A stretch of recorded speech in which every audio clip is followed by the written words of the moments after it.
lonely rancher saved a girl from a mammoth herd, and by dawn, a chief stood at her door. Before we dive into the story, don't forget to like the video and tell us in the comments where you're watching from. The ground trembled like the heartbeat of a giant. A thunderous wall of mammoths, 200 strong, stormed across the Dakota Prairie in the summer of 1874. Their tusks gleamed like curved sabers in the sun, their massive shaggy bodies churning the earth into dust and thunder. Every hoofbeat was a drumbeat of death, shaking the soil, rattling the marrow of any soul who dared to stand in their path. And in front of that living avalanche ran a lone figure, small, staggering, broken. A young Apache woman, her buckskin dress torn, her dark braids flying like banners in the wind. Blood streaked her leg where an arrow or a fall had struck her down. Each step was desperate, her body refusing to yield though her strength was gone. Her horse had fled. The mammoths roared closer, the land itself splitting beneath their charge. High on the ridge, Jonathan Hale reined in his bay gelding, eyes narrowing against the dust.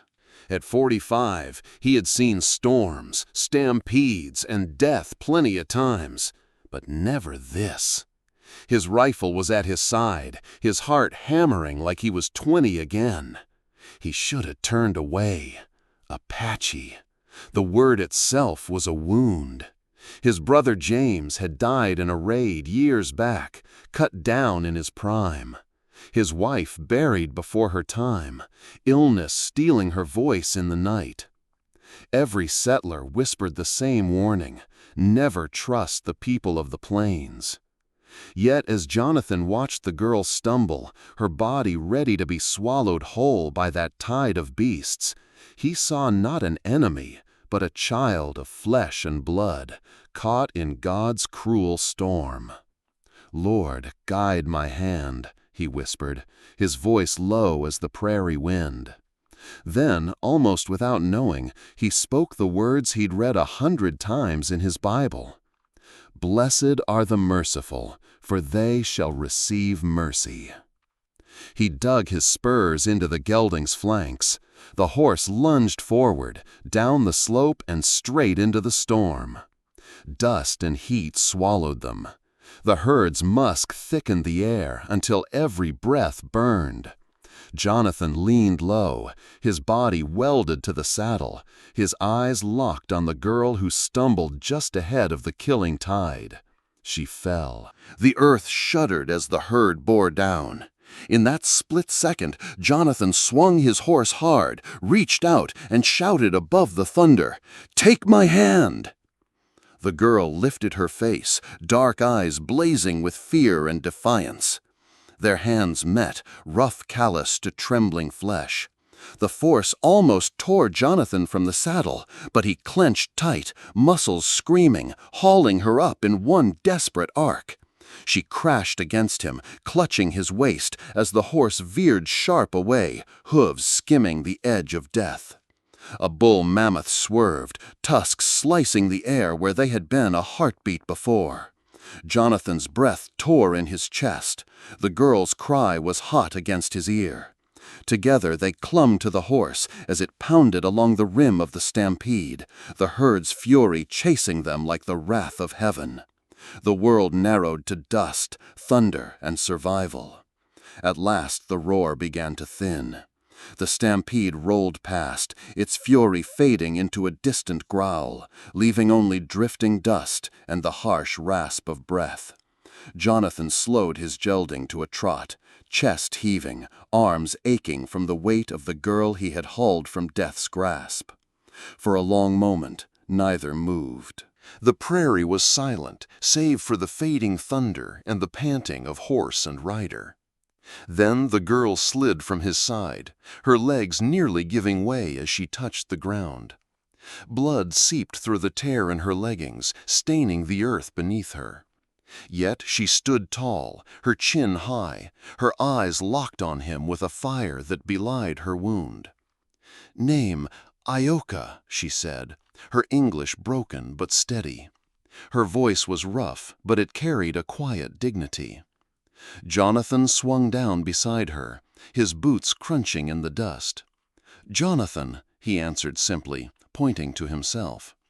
His own voice came low, wary, like a man who had stepped into waters deeper than he could see the bottom of. She studied him, her gaze unreadable. There was no gratitude spoken, yet the set of her shoulders eased, just slightly. For a heartbeat, Jonathan thought perhaps mercy might have bridged the chasm that yawned between them. But then the wind shifted. Hoofbeats echoed, faint at first, then building like a drum. Jonathan's head snapped up. Across the horizon, a cloud of dust rose anew. Not mammoths this time, but riders. Many riders. Ioka stiffened. Her dark eyes darted toward the distant shapes and then back to him. She spoke a rush of words in her own tongue, urgent, sharp as the crack of flint. He caught only fragments, gestures, the fear she did not bother to hide. Jonathan's gut tightened. These were not settlers. The riders moved with the ease of the plains, their horses adorned with feathers and beads that caught the dying light. A war party, Apache. The gelding shifted nervously beneath his hand, ears pinned. Jonathan's instinct was to reach for his rifle, but he stopped himself. He had just saved one life. Would he now throw it away by drawing first? His brother's ghost whispered in his ear, "They'll kill you the moment they see you." But another voice, quieter, steadier, pushed against the fear. The same voice that had steadied his hand in the storm. "Do not be overcome by evil, but overcome evil with good." The riders closed in. Dust swirled around them as they pulled their horses to a halt, 20 strong, encircling him in a half-moon of painted faces and sharp steel. At their head rode a man who seemed carved from the very earth, tall, broad-shouldered, his black hair streaked with gray, his eagle-feather headdress fluttering in the wind. Ioka stepped forward despite her limp, her hand lifted toward him. "Grandfather," she said in English, voice carrying with surprising strength. Jonathan's breath caught. This was Chief Tashaska, the leader whose name settlers whispered like a curse, the man whose band was said to have spilled blood in raids, whose shadow stretched long across the prairie. And now Jonathan stood alone before him, with nothing but the dust of mercy between them. The chief's gaze swept over him, his weathered face, his rifle at his side, his hand still steady on the reins. For a heartbeat that seemed to stretch into eternity, Jonathan wondered if his life would be weighed and found wanting right there in the dust. Instead, Tashaska dismounted, the motion smooth, deliberate, as though every step was carved into ritual. He walked forward, each pace silent as a cat's, until he stood before Jonathan. From his belt he drew a small beaded pouch, its colors bright even in the fading light. He held it out, his eyes never leaving Jonathan's. Ioka translated haltingly, her voice softer now. "He says, 'Life debt. You saved his blood. You are honored.'" Jonathan stared at the pouch. His throat tightened, memory pressing in. His brother's death, the bitterness that had lived in him like a thorn for years. And yet, here was the grandfather of the girl he'd just saved, offering not war, but honor. The prairie wind stilled, carrying only the weight of choice. Jonathan reached out at last, his rough hand brushing the smooth beads as he took the gift. He nodded once, his voice steady though his heart thundered. "Tell him I accept." Ioka relayed the words. Tashaska's face did not soften, but a flicker passed through his eyes, something like respect, or perhaps the beginning of a fragile truce. But even as the moment held, Jonathan heard it again, another rumble of hoofbeats, this time from the south. He turned, and his blood ran cold. On the horizon rode Marcus Crawford and 30 militiamen, their rifles catching the last fire of the setting sun. And between them stood Jonathan Hale, a man who had saved an Apache girl, and in doing so lit a spark that could set the prairie aflame. If you found this helpful, a quick like really helps us keep creating. If you're still watching right now, drop a 1 in the comments. The circle of Apache riders tightened, their ponies stamping the earth, snorting clouds of dust into the twilight air. Jonathan kept one hand on his reins, the other near the butt of his rifle, though he knew a single twitch could seal his fate. 20 warriors, all armed, all eyes burning into him. He felt the weight of 40 eyes judging him, weighing whether he would leave this prairie alive. Chief Tashaska stood before him, broad as an oak, his presence alone commanding silence. His eagle feather headdress swayed with the wind, each feather earned in battle, each bead on his breastplate a story of blood and honor. His gaze locked on Jonathan, not with rage, but with something deeper, curiosity, calculation. Jonathan's heart pounded against his ribs. He had heard the stories told in hushed tones around settler fires. Tashaska the ruthless, Tashaska the merciless. Men swore he carried the ghosts of the fallen in his shadow. Yet now, face to face, Jonathan saw not a monster, but a man carved by grief and years of war, much like himself. Ayoka, limping but resolute, stepped forward. She raised her voice in her native tongue, the syllables sharp, like stones knocking together. Her hand gestured to Jonathan, to the dust still clinging to his coat, to the blood staining her leg. The warriors shifted, muttering among themselves. Tashaska listened, his face unreadable. Then he moved, slow and deliberate, removing a small object from his belt, a pouch of beads, its stitching intricate, the leather worn smooth from years of use. He held it out before Jonathan. Ayoka translated haltingly, her voice strained but proud. He says, "Life debt. You saved me.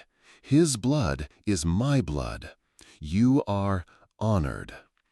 Jonathan stared at the pouch. His throat tightened. He thought of James, his younger brother, whose blood had soaked into this prairie years ago, taken by men who looked like those now before him. Could honor exist where so much blood had been spilled?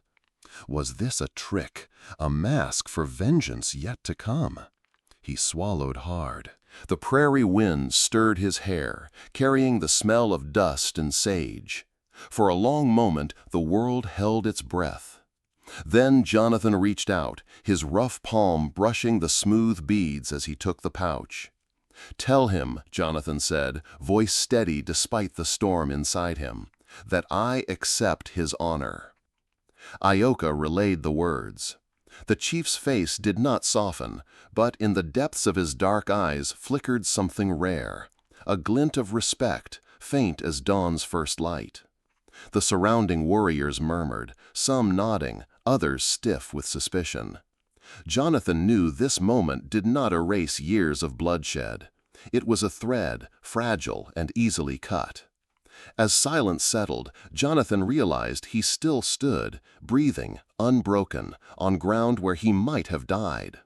He exhaled slowly, the medicine pouch heavy in his hand, unsure if it was a promise or a trap.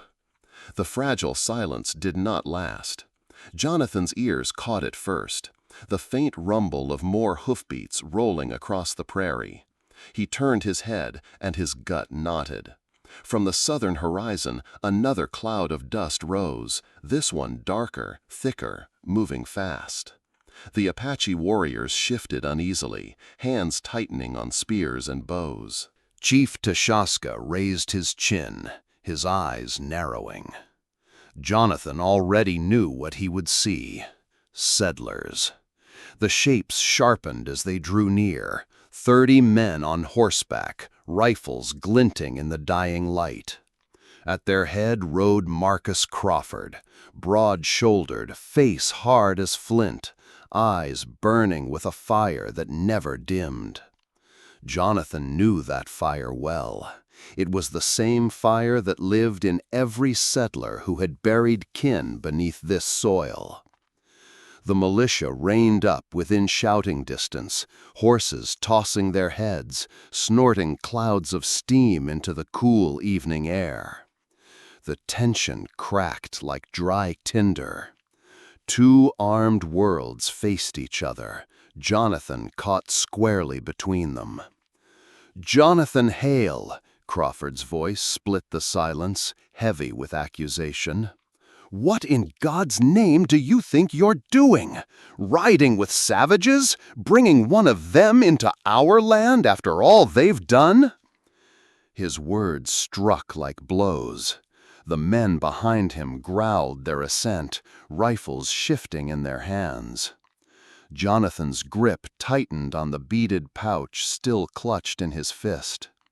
He felt the eyes of both sides on him, the Apache warriors who saw him as an uncertain ally, and the settlers who saw only betrayal. "This man saved me!" Ioka cried, her English rough but strong enough to cut through the rising din. She pointed at Jonathan, her dark eyes blazing. "He is no enemy!" But her words did little to soften the militia. Crawford spat into the dust, his face carved from years of loss. "My wife, my boys, they lie in the ground because of these people," he snarled, gesturing toward the Apache line.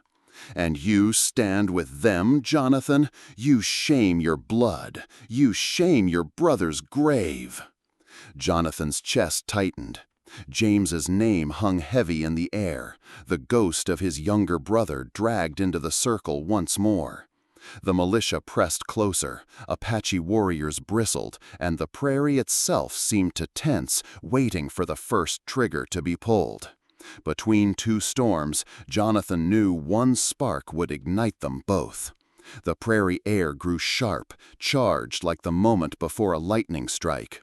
On one side, 30 rifles glinted in the fading sun, settlers with jaws set and eyes narrowed. On the other, 20 Apache warriors sat astride their ponies, bows and lances ready, faces painted with defiance. And between them, Jonathan Hale, dust on his coat, a medicine pouch in his fist, the Apache girl at his side. Marcus Crawford urged his horse a step forward, the leather creaking under his weight. His face was carved with years of fury, his hand hovering near the pistol on his hip. "They butcher our families," he spat, "and you ride with them? You've lost your damned mind, Hale." Jonathan's voice came low but steady. "I saved a life, Marcus, that's all." "A savage's life," Crawford snapped. He pointed his pistol toward Ioka, who stood tall despite her wound. "That girl's blood is the same blood that burned our homes." A ripple of anger moved through the Apache line. Bows lifted, arrows knocked. One wrong move and death would tear across the prairie. Chief Tashaska spoke then, his voice deep and measured, words flowing in his native tongue.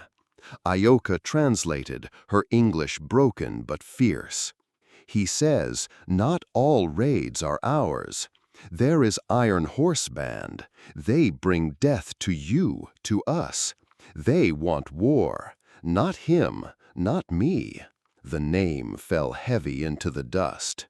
Jonathan had heard whispers of the Iron Horse Band, raiders who struck settlers and tribes alike, leaving carnage behind. But for Crawford, rage burned hotter than reason. "Lies," he growled. His pistol cleared the holster, steel flashing in the light. Jonathan's heart pounded. He saw it, saw the first shot that would unleash hell.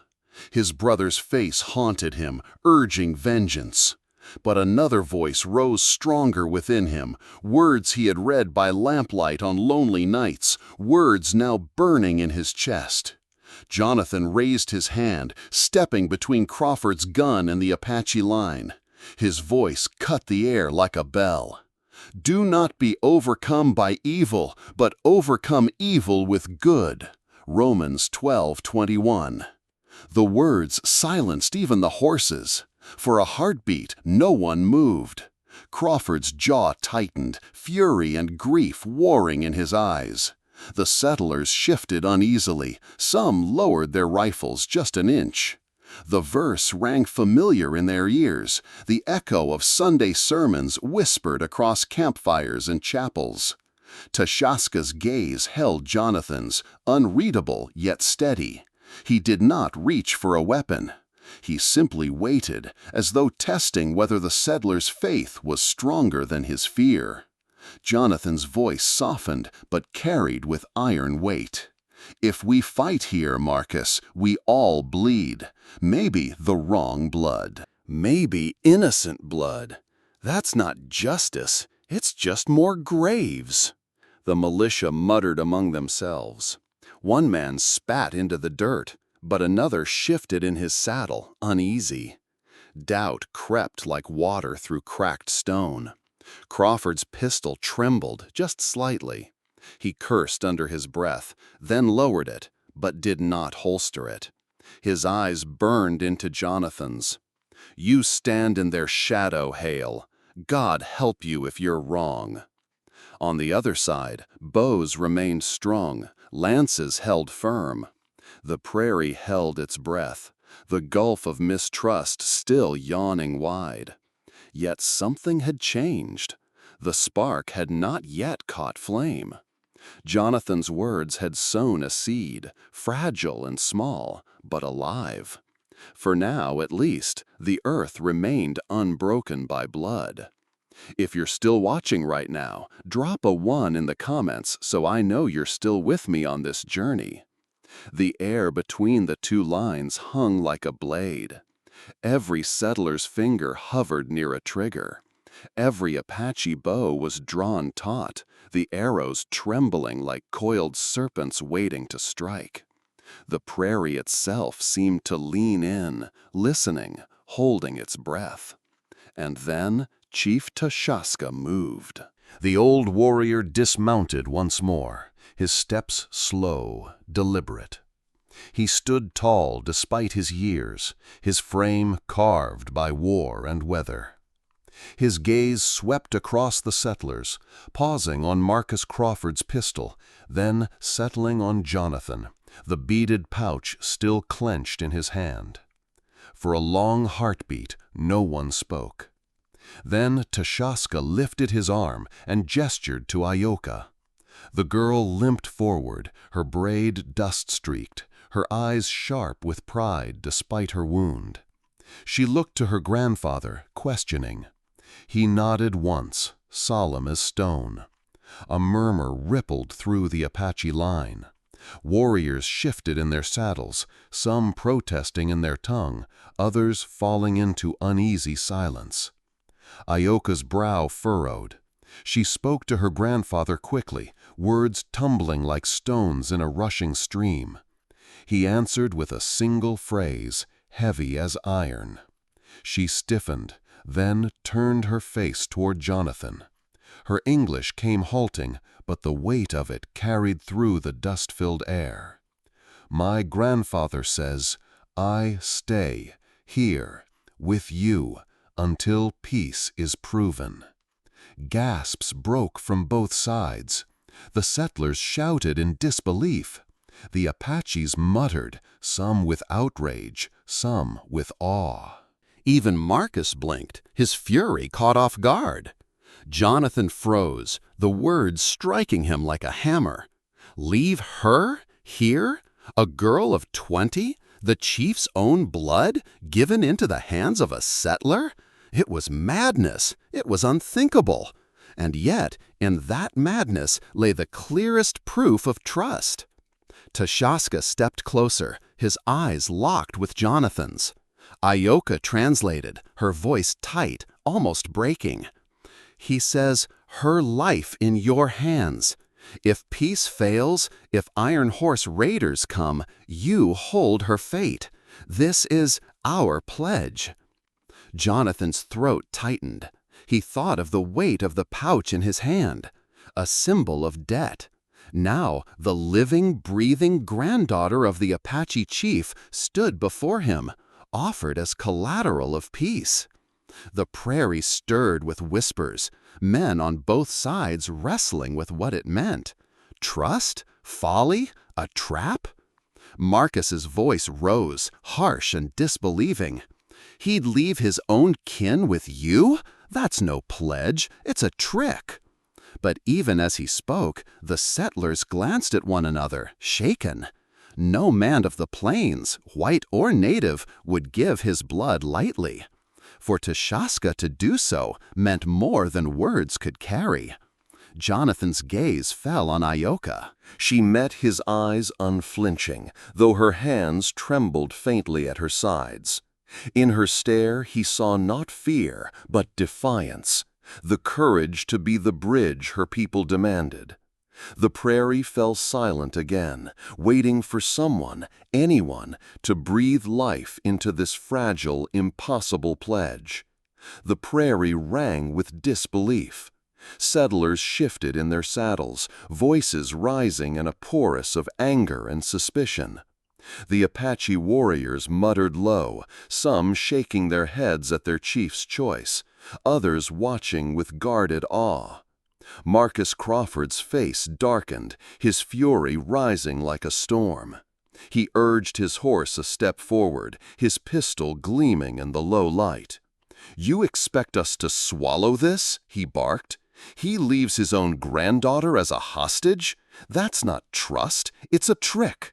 They'll take her back the moment our guard drops and slit our throats in the night." Jonathan stood firm, his boots set in the dust. "Or maybe," he said, voice steady, "it's proof that he wants more than blood." "Proof?" Marcus spat the word like venom. "My wife's bones are in the ground, Hale. My boys, too. I buried them with my own hands after raids just like this one." His voice cracked, raw with grief, before hardening again into rage. "You want me to believe this savage is different?" The militia growled their assent, rifles shifting higher. Across the circle, Apache bows lifted, arrows aimed at settlers' hearts. It would take only one slip, one trembling finger to unleash a massacre. And then Ioka stepped forward. She limped on her wounded leg, each step costing her pain, but her gaze was fierce. Her voice rose in broken English, yet it carried the weight of truth. "My uncle, killed by soldiers. They did not ask which band we are. My people starve because buffalo gone. Children cry for food. Iron Horse raid us too. We bleed same as you." Her words fell heavy, silencing even the horses. The militia shifted uneasily. Some frowned, confused. Others glanced toward Marcus, their faces softened by the girl's pain. Jonathan seized the moment. His voice rang clear, rising above the silence. "She speaks truth. Not all blood is the same. We've been blinded by hate, Marcus. But look at her. Does she carry your wife's death? Did she spill your boy's blood?" Marcus's eyes burned, his hand clenched around the pistol. Yet in his stare flickered something faint, doubt, reluctant but real. Jonathan felt his throat tighten. He thought of his own losses, his wife's hand gone cold in his brother James laid beneath prairie soil. For years, anger had been his armor. But tonight, watching Ioka's trembling defiance, he remembered his wife's voice, soft and certain, the words she had whispered from her Bible in their final days. His voice shook, but he spoke them aloud, carrying them on the wind for all to hear. "Blessed are the peacemakers, for they will be called children of God." Matthew 5:9. The words struck like a bell. The militia stirred, memories surfacing, Sunday sermons in wooden chapels, prayers whispered over graves. Some lowered their rifles slightly, their hands trembling as they weighed the choice before them. Even the Apache line seemed to pause, their bows loosening by a breath. Chief Tashaska's gaze fixed on Jonathan, unreadable, but in the chief's stillness lay a recognition. This man was not speaking only for himself, but for something greater. Marcus shook his head, as though trying to dislodge the verse from his ears. Yet the hardness in his face cracked, if only for a heartbeat. His pistol wavered, the barrel no longer aimed squarely at Ioka. "You speak fine words, Hale," Marcus growled, voice ragged, "but words won't bring my family back." "No," Jonathan said quietly, "but maybe they can keep another family whole." The prairie fell silent once more. Between the weight of old graves and the fragile hope of new life, the air hung on a knife's edge. For the first time in years, Jonathan saw Marcus falter, not in his anger, but in his certainty. The wall around his heart bore its first crack. If you like this video, please comment number 9. If you don't like it, please comment number 0. The sun slipped lower, washing the prairie in the bruised colors of dusk. Both sides still bristled with weapons, but the fury had ebbed, leaving only the heavy weight of choice. Chief Tashaska stepped forward once more, his deep voice carrying across the dust. He spoke to Ioka, who translated, her voice rough but steady. He says, "No more talk of graves. 1 hour. We sit. We speak truth. If peace fails, then war comes, but not now. Not today." Jonathan turned to Marcus. 1 hour, he said, his tone firm as steel. "That's all he asks. You owe the dead more than blind bloodshed, Marcus. Give the living a chance." The militia leader's jaw worked, his teeth grinding as if he fought an unseen battle. Around him, his men shifted in their saddles. One muttered, "Maybe it's worth hearing." Another lowered his rifle outright, eyes flicking between the Apache chief and Jonathan. Finally, Marcus exhaled a bitter curse. His pistol dropped to his side. 1 hour, he growled. "But if this turns, Hale, the blood's on your hands." Tashaska nodded once, solemn and grave. He lifted his hand, signaling to his warriors. At once they dismounted, laying down their bows and lances in the grass. From their saddlebags they brought forth gifts: a buffalo robe thick and gleaming in the fading light, a carved bow etched with symbols of honor, beaded moccasins stitched with patient care. Each item was placed gently before Jonathan, tokens of trust, fragile as glass. Jonathan bent and touched the bow, the polished wood warm beneath his palm. He lifted his eyes to Marcus, whose fury still smoldered, but whose men were no longer eager for blood. The rancher's face was taut, caught between rage and a reluctant respect. Ioka, standing beside Jonathan, spoke in a whisper meant for him alone. "First step," she said, her accent softening the words, "only first step." Jonathan nodded. The prairie was still dangerous, the iron horse band still prowled the land, hatred still clung to every heart. But tonight, for this brief hour, the guns had lowered. The first stone in the wall of mistrust had shifted. The prairie, for once, did not echo with the cry of war. Out there on the prairie, with the last light bleeding across the horizon, the guns lowered and the voices fell silent. It was not peace, not yet, but it was a fragile breath of mercy in a land that had long forgotten it. And maybe that is what speaks to us most today. How many of us carry old wounds, grudges handed down, the weight of losses that can never be repaid? Yet in that single act, choosing to save instead of destroy, Jonathan Hale carved a space for hope where there had only been dust and blood. This is the heart of the frontier, not just hardship, but the courage to forgive, the strength to reach across divides. These are the true Wild West stories that remind us who we are and who we might still become. If this tale stirred something in you, subscribe, share where you're listening from, and join us as we keep these fires of memory alive.